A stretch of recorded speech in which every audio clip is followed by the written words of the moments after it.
Everybody underestimated her, not knowing that she is the most brutal assassin in the country's history. And on that day, she had an impossible job to execute. Please, sir, I must see Mama. Welcome back to Paramount Recapped. I don't have many subscribers, but your single comment is a ray of hope to motivate me.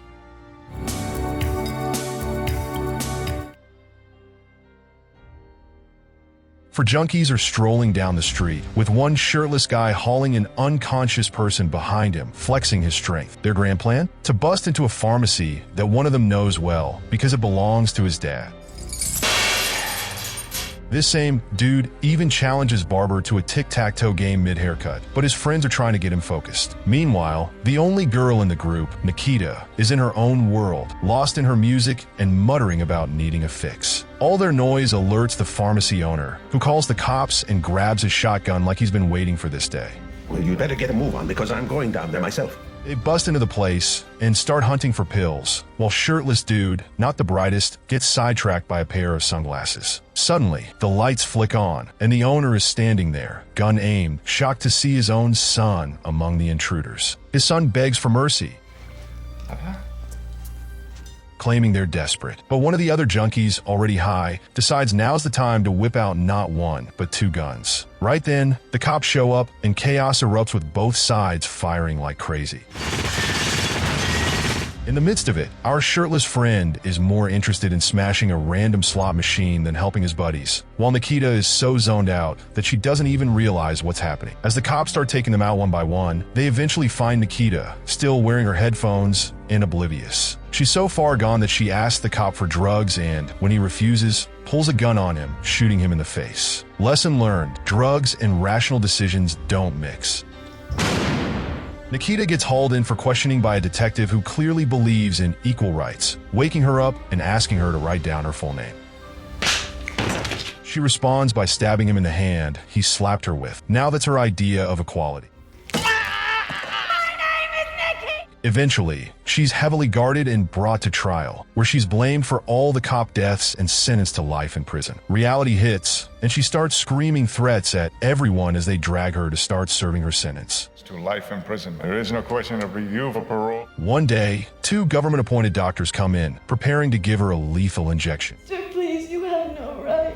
Nikita begs them to stop, but they proceed anyway. Instead of dying, she wakes up in an all-white room, utterly confused. A guy named Bob walks in, dressed sharply, and tells her that officially, she's dead. Officially, you're deceased as of Monday at 6 o'clock. She's now the property of a government agency called the Center, which has decided to offer her a second chance. Decided to give you a new chance to make amends. They plan to retrain her as an assassin, and Bob hints that they're always hiring at the cemetery if she doesn't comply. Given an hour to decide, Nikita reluctantly agrees, but not before trying and failing to escape after jumping Bob and taking his gun. Training is rough. They make her learn to use computers, handle firearms, and fight. She's got street moves that surprise even a karate instructor, In the face.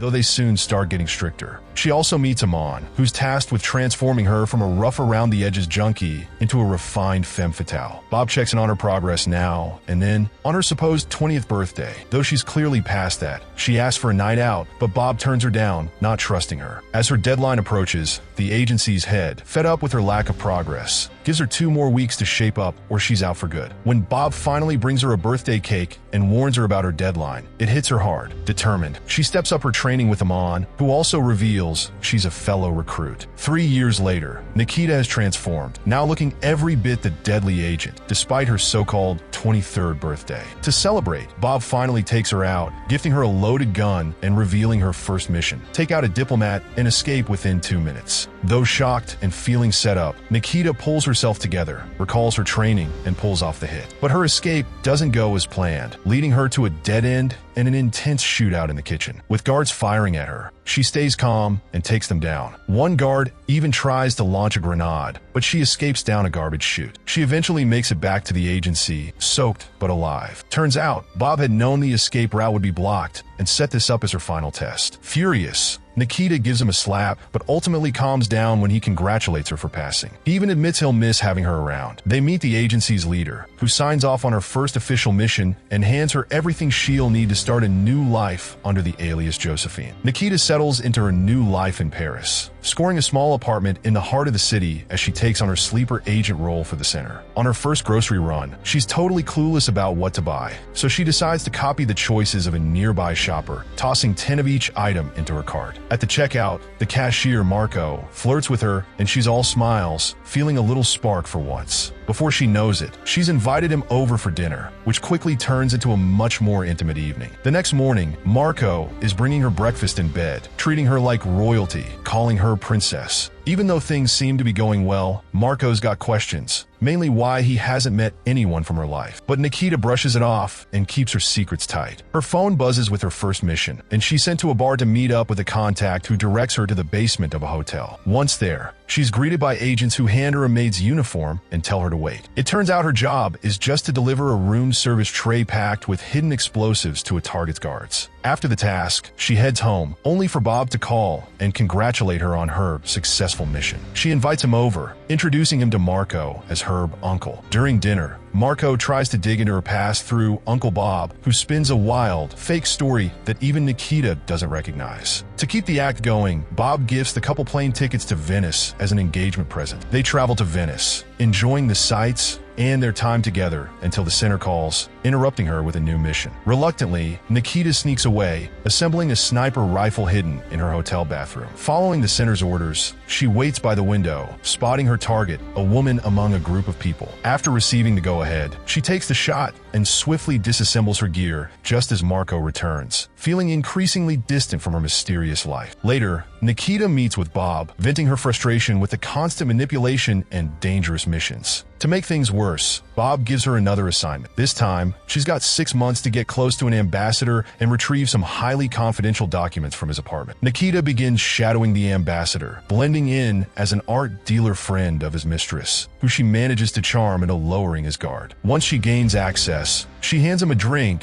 that a hidden agent spikes with a sedative. The ambassador soon loses consciousness, but instead of going smoothly, the operation takes a messy turn. The backup agent, who resembles the ambassador, begins his disguise process, only for them to realize there's a security code the ambassador always uses with his guards, something they don't have. The center sends in a cleaner, who swiftly dispatches the guards. This cleaner, who goes by Victor, has a chilling efficiency. Not realizing the ambassador is merely unconscious, Victor hauls him and the guard bodies to the bathroom, starting to dissolve them in acid before the ambassador suddenly jolts awake. Nikita is horrified while the other agent panics and draws his gun, which only leads to Victor killing him. Nikita tries to reach headquarters, but Victor, intent on completing his mission, prevents her and forces her to continue the disguise as the ambassador. Disguised, Nikita manages to reach the ambassador's safe, taking photos of the documents while Victor takes care of more guards who catch onto their activities. In an intense final encounter, Victor, riddled with bullets, crashes his way out of the compound before succumbing to his wounds. Returning to her life with Marco, Nikita is faced with the reality that he now knows her true occupation. Despite his love for her, he asks her to leave the center, willing to support her no matter what. Knowing this decision could endanger both of them, Nikita decides to vanish, abandoning her past life and love. Soon after, Bob arrives at Marco's apartment, demanding the documents, and Marco hands them over. The two sit in silence, each realizing how deeply Nikita has affected their lives and how they will both miss her.